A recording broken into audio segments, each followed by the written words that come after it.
کھڑے ہو کر ان کی جو بھی رکعات رہتی ہیں وہ اپنی رکعات کو پورا کریں گے۔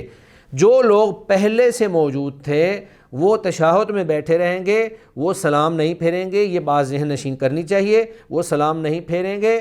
بلکہ وہ انتظار کریں گے امام ثانی کی تیسری اور چوتھی رکعت کے پورا ہونے کا، اور جب امام ثانی جو ہے وہ تشہد میں بیٹھ جائے گا تو اپنے تمام اذکار وغیرہ پورے کر لے گا، اور جب امام ثانی جو ہے وہ سلام پھیرے گا تو وہ لوگ بھی اس کے ساتھ ہی سلام پھیریں گے، اس سے پہلے وہ سلام نہیں پھیریں گے، کیونکہ انما جعل الامام لیؤتم کا یہی تقاضا ہے کہ آپ امام کی اقتداء میں رہیں، امام سے پہلے جو ہے آپ سلام نہ پھیریں۔ شیخ، ایک سوال ہمیں موصول ہوا کہ اگر کوئی شخص آخری تشہد میں امام صاحب کے ساتھ شامل ہوتا ہے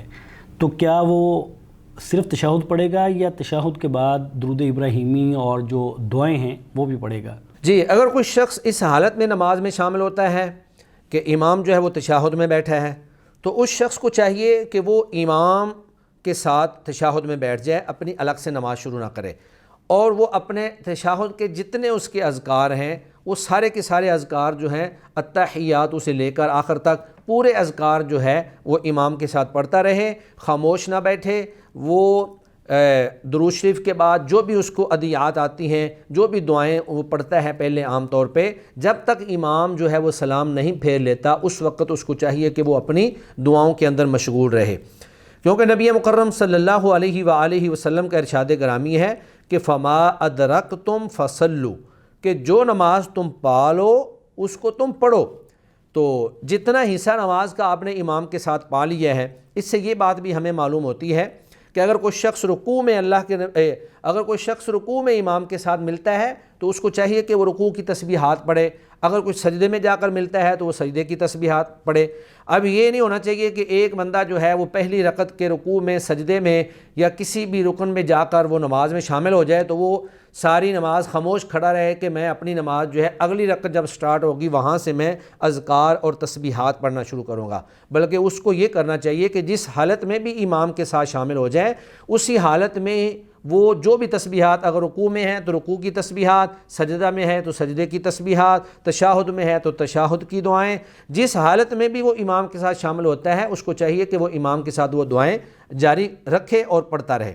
اور اس کی دلیل سنن ترمذی کی یہ حدیث مبارکہ بھی ہے کہ اللہ کے نبی صلی اللہ علیہ وسلم نے فرمایا کہ اذا اتی احدکم الصلاۃ، کہ جب تم میں سے کوئی شخص نماز کے لیے آئے، والامام علی حال، اور امام کسی بھی حالت میں ہو، فلیصنع ما یصنع الامام، تو وہ بھی وہی کرے جس طرح امام کر رہا ہے۔ تو یہ حدیث اور اس سے اوپر والی حدیث فما ادرکتم فصلوا، یہ دونوں احادیث اس بات پر دلالت کرتی ہیں، اس بات کا تقاضا کرتی ہیں کہ مقتدی جس حالت میں بھی امام کو پالے اسی حالت میں ہی امام کے ساتھ شامل ہو جائے اور اس کے ساتھ تمام اذکار، تمام تسبیحات، تمام دعائیں جو ہیں وہ پڑھتا رہے اور خاموش نہ رہے۔ شیخ، یہ بڑا عام سوال ہے۔ ایک سائل کہتے ہیں کہ ظاہر ہے کہ ہر شخص کی یہ خواہش ہوتی ہے کہ جب وہ مسجد میں آئے تو وہ باجماعت نماز ادا کرے، اور اگر کوئی شخص ایسا ہے کہ وہ مسجد میں جب قریب پہنچا تو اس نے دیکھا کہ جماعت کھڑی ہو گئی ہے اور اسے خدشہ ہوا کہ اگر وہ اسی چال کے ساتھ چلتا رہا جس چال پہ وہ چل رہا ہے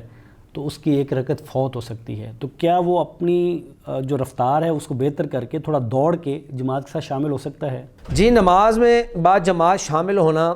اور کوشش کرنا کہ کوئی حصہ نماز کا فوت نہ ہو، یہ بڑی اچھی بات ہے، ایسا ہر بندے کو شوق رکھنا چاہیے اور یہ نماز کے ساتھ محبت کی علامت ہے، لیکن نماز کے لیے دوڑ لگا کر آنا یہ درست طرز عمل نہیں ہے، کیونکہ انسان جب دوڑ لگا کر آتا ہے تو اس کا سانس پھول جاتا ہے اور پھر وہ اسی حالت میں جب نماز شروع کر دیتا ہے تو نماز کے اندر اس کا سانس پھولا ہوتا ہے، اس کی توجہ جو ہے وہ منتشر ہوتی ہے، اعضاء جو ہیں وہ مکمل طور پر مطمئن نہیں ہوتے، تو نماز کے اندر جو نماز کا رکن ہے خضوع اور خشوع وہ ختم ہو جاتا ہے، وہ قائم نہیں رہتا۔ تو نبی مکرم صلی اللہ علیہ وآلہ وسلم نے نماز کے اندر اطمینان، سکینت، وقار، ان چیزوں کا حکم دیا ہے۔ بخاری شریف کی روایت ہے، آپ صلی اللہ علیہ وسلم نے فرمایا اذا اتیتم الصلاۃ فعلیکم بالسکینہ، کہ جب بھی تم نماز کے لیے آؤ تو بالکل سکون اور وقار کے ساتھ آؤ،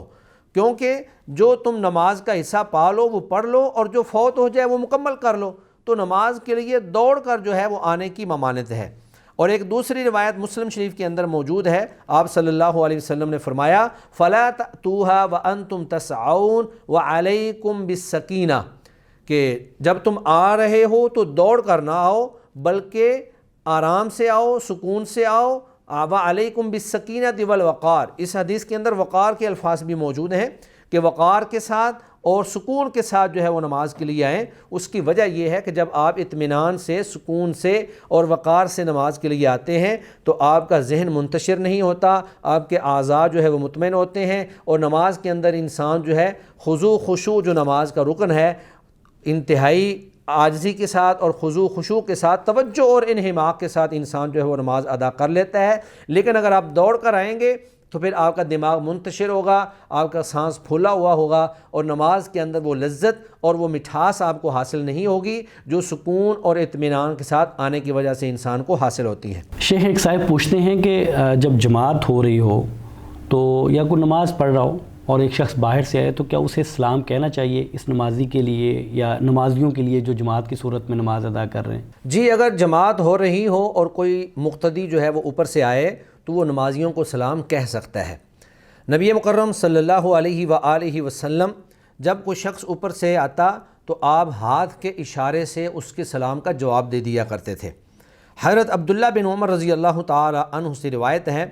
فرماتے ہیں کہ میں نے سیدنا بلال رضی اللہ تعالی عنہ سے پوچھا کہ جب نبی مکرم صلی اللہ علیہ وسلم نماز پڑھ رہے ہوتے تھے اور کوئی سلام کہہ دیتا تو آپ کیسے جواب دیتے تھے؟ تو سیدنا بلال رضی اللہ تعالیٰ عنہ نے فرمایا کہ آپ ہاتھ کے اشارے سے سلام کا جواب دے دیتے تھے، یعنی اس طرح اگر ہاتھ باندھے ہوئے ہیں تو ہاتھ کے اشارے سے اس کا جواب دے دیتے تھے۔ اور امام ناصر الدین البانی رحمہ اللہ فرماتے ہیں کہ یہ حدیث جو ہے یہ اگرچہ ترمذی میں موجود ہے لیکن بخاری مسلم کی شرط پر ہے۔ اسی طرح حضرت عبداللہ بن مسعود رضی اللہ تعالیٰ عنہ فرماتے ہیں کہ حبشہ جانے سے پہلے جب کوئی شخص سلام کہتا تو اللہ کے نبی نماز کے دوران ہی ہمیں اس کا جواب دے دیا کرتے تھے، زبان سے وعلیکم السلام کہتے تھے، کہہ کر جواب دیتے تھے۔ لیکن جب ہم حبشہ سے واپس آئے تو میں نے دیکھا کہ نبی مکرم صلی اللہ علیہ وسلم نماز میں مشغول ہیں اور میں نے آپ کو سلام کہا تو آپ نے جواب نہیں دیا۔ جب آپ نے سلام پھیرا تو آپ صلی اللہ علیہ وسلم نے فرمایا کہ ان اللہ یحدث من امرہ ما یشاء،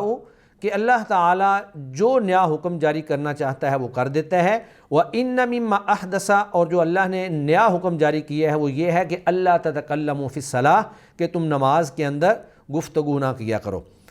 تو اب نماز کے اندر پہلے تو بلکہ بعض روایات کے اندر ایسا بھی موجود ہے کہ صحابہ کرام آتے تھے تو نماز کے اندر باہم گفتگو بھی کر لیتے، پوچھ لیتے کہ کون سی رکعت چل رہی ہے، اور اگر کوئی سلام کرتا تو اس کا سلام کا جواب جو ہے وہ بھی بول کر دے دیا کرتے تھے۔ لیکن اس کے بعد پھر اللہ رب العزت نے نماز کے اندر زبان سے جواب دینے سے جب منع کر دیا تو آپ صلی اللہ علیہ وآلہ وسلم ہاتھ کے اشارے سے سلام کا جواب دے دیا کرتے تھے۔ تو آج بھی اگر کوئی شخص اس حالت میں آئے کہ جماعت کھڑی ہو یا کوئی شخص نماز پڑھ رہا ہو اور اوپر سے آنے والا سلام کہہ دے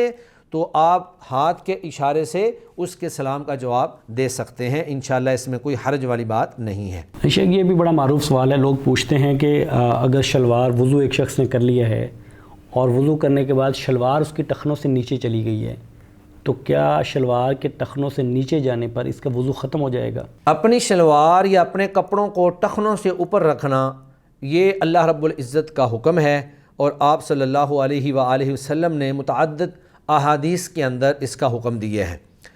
تو شلوار کو ٹخنوں سے اوپر کرنا یا کپڑوں کو ٹخنوں سے اوپر کرنا، اس بارے میں اللہ کے نبی صلی اللہ علیہ وسلم نے فرمایا من جر ثوبہ خیلاء لم ینظر اللہ الیہ یوم القیامہ، جس شخص نے فخر کرتے ہوئے اپنے کپڑے کو نیچے لٹکایا قیامت کے دن اللہ اس کی طرف نہیں دیکھیں گے۔ اور ایک دوسری روایت کے اندر آپ صلی اللہ علیہ وسلم نے فرمایا کہ ثلاث لا یکلمہم اللہ، تین آدمی ایسے ہیں کہ اللہ ان سے گفتگو نہیں کریں گے، ولا یزکیہم، نہ ان کا تزکیہ کریں گے، ولا ینظر الیہم، نہ ان کی طرف دیکھیں گے، ولہم عذاب علیم، اور ان کے لیے دردناک عذاب ہے۔ ان میں سے ایک شخص وہ ہے المسبل ازارہ، اپنے ازار کو، اپنی تہ بند کو نیچے لٹکانے والا۔ تو یہ وہ شخص ہے جو اپنے کپڑے کو نیچے لٹکاتا ہے۔ اور ایک حدیث مبارکہ کے اندر آپ صلی اللہ علیہ وسلم نے فرمایا ما اسفل من الکعبین من الازار فہو فی النار، کہ تہمد کا جو حصہ ٹخنوں سے نیچے چلا گیا وہ آگ میں جائے گا۔ تو یہ احادیث اور اس معنی کی دیگر احادیث اس بات پر دلالت کرتی ہیں کہ ٹخنوں سے نیچے کپڑا لٹکانا جو ہے یہ حرام ہے، کبیرہ گناہ ہے اور یہ جہنم میں لے جانے کا باعث ہے، لیکن اس کا تعلق نماز کے ساتھ خاص نہیں ہے، یہ ہر وقت ہے کہ آپ جس وقت بھی آپ نماز میں موجود ہوں یا نماز کے علاوہ موجود ہوں، آپ جہاں بھی موجود ہیں آپ نے ہر وقت اپنے کپڑے کو ٹخنوں سے اوپر رکھنا ہے۔ باقی وہ حدیث جس کے اندر نماز کے حوالے سے جو حدیث موجود ہے کہ آپ صلی اللہ علیہ وسلم نے ایک شخص کو دیکھا، اس نے نماز پڑھی اور اس کا کپڑا جو ہے وہ ٹخنوں سے نیچے تھا، تو آپ نے اس کو کہا کہ جاؤ وضو کر کے آؤ۔ وہ گیا وضو کر کے آیا، آپ نے پھر اس کو کہا کہ جاؤ وضو کر کے آؤ۔ تو آپ صلی اللہ علیہ وآلہ وسلم اس کو بار بار وضو کروا رہے تھے۔ پھر آپ راوی کہتے ہیں کہ انہ کان یصلی وہو مسبل ازارہ، حضرت ابو ہریرہ رضی اللہ تعالی عنہ جو ہے اس حدیث کے راوی ہیں، تو وہ کہتے ہیں کہ وہ نماز اس حالت میں پڑھ رہا تھا کہ اس کے کپڑے جو ہیں وہ ٹخنوں سے نیچے لٹک رہے تھے، اس وجہ سے اللہ کے نبی نے بار بار اس کو وضو کروایا۔ تو یہ حدیث جو ہے یہ حدیث ضعیف ہے اور قابل حجت نہیں ہے۔ اس وجہ سے یہ آپ نہیں کہہ سکتے کہ صرف نماز کے وقت آپ نے کپڑے کو جو ہے وہ ٹخنوں سے اوپر کرنا ہے، یا کپڑوں کے ٹخنوں سے نیچے ہونے کی وجہ سے وضو ٹوٹ جاتا ہے۔ جو نواقض وضو ہیں وہ بڑی صراحت کے ساتھ احادیث مبارکہ کے اندر اور فقہاء نے اپنی مباحث کے اندر بیان کر دیے ہیں۔ نواقض وضو میں سے کسی نے بھی کپڑے کو ٹخنے سے نیچے لٹکانے کو ناقض وضو قرار نہیں دیا۔ باقی کپڑے کو ٹخنے سے نیچے لٹکانا گناہ کبیرہ ہے، جہنم میں لے جانے کا باعث ہے، لیکن یہ ناقض وضو نہیں ہے، اس کا خاص طور پر نماز کے ساتھ تعلق نہیں ہے۔ یہ تو 24 گھنٹے کے لیے ہر وقت کے لیے ہے کہ آپ جہاں کہیں بھی موجود ہوں آپ کا کپڑا جو ہے وہ آپ کے ٹخنوں سے اوپر ہونا چاہیے، کپڑے کو ٹخنوں سے نیچے لٹکانا جو ہے کبیرہ گناہ ہے۔ جزاکم اللہ خیر، بارک اللہ فیک، اللہ تعالیٰ آپ کے علم میں، اللہ تعالیٰ آپ کے عمل میں برکت دے۔ ناظرین، یہ تھا آج کا پروگرام۔ آج کے پروگرام کا وقت ختم ہوتا ہے۔ یہ سوالات تھے جن کے جواب ہم نے آپ کے سامنے رکھے، اور اللہ کی توفیق سے یہ قرآن و سنہ کی روشنی میں اور دلائل کے ساتھ آپ کے سامنے رکھے۔ آئندہ بھی انشاءاللہ تعالی یہ پروگرام اور یہ سوالات یہاں رہیں گے اور ان پر ہم بات کرتے رہیں گے۔ آپ کے ذہن میں آپ کی نماز کے بارے میں کوئی سوالات ہوں تو ضرور ہمیں لکھ بھیجیے، وہ بھی انشاءاللہ تعالی اس پروگرام کا حصہ ہوں گے۔ آج ہمیں اجازت دیجیے۔ السلام علیکم ورحمۃ اللہ وبرکاتہ۔